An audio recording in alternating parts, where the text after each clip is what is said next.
The great thing about being allowed to do a second season is you can sort of work out what worked and what didn't, and do more of what worked and get rid of what didn't. So I think we were all, in season one, we were sort of trying to find the tone of it and, you know, trying to find the characters, I suppose. Whereas season two has allowed us to, we've spent 10 hours with the characters, we know them much better. I can sort of almost put the script to one side and guess what Alfred would say at times, and it's kind of right. So Bruno starts writing for you, and then you start, you know, getting to know them even better. So for me, it was about, he's much colder and he's still got that sort of cheeky, chappy type thing, and the one-liners, brilliant one-liners Bruno gives you, but he's sort of a bit more battle-scarred, and needing to sort of look after himself and his family and stuff like that. So he'd sort of grown up in that sense this year. And I feel like with Bet Sykes,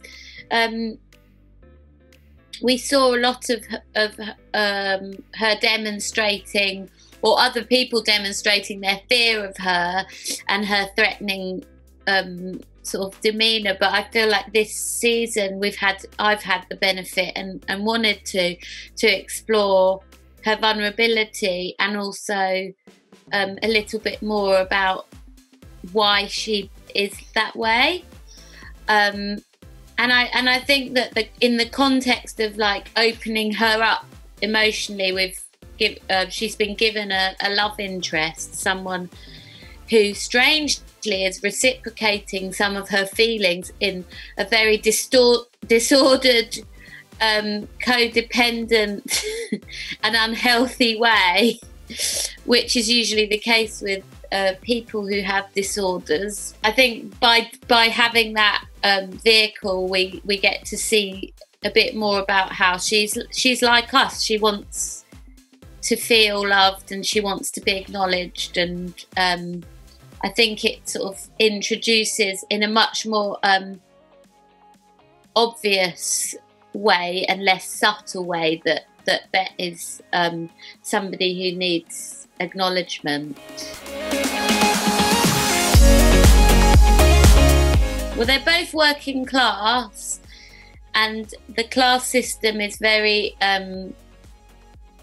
kind of, it's the most divisive element of British society, I think. So they come from a mutual understanding of what it is to be somebody who, you know, we don't have the American dream in Britain. If you're born poor, the likelihood is that you remain poor, and there are very few exceptions. Obviously there are exceptions, and I think that Alfred and Bet are trying to be those exceptions, but I think that life is against them both for the same reasons.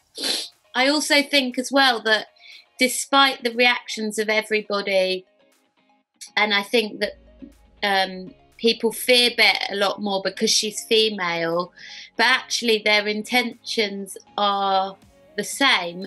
They usually both only harm other people who aren't good people. And I think that the reason why people say, oh, Bet, she's so scary, is because we're not used to seeing a woman who matches the same level of violence as a man on screen. And I think really they've got more in common than they have not in common. Yeah, certainly this year, because I felt like his, you know, Bet's probably scarier because she's unpredictable, but actually Alfred becomes quite unpredictable because of everything he's been through. You know, you can't, Paloma said earlier, which is a great point, that you can't have that much violence in your life that often and it not affect you.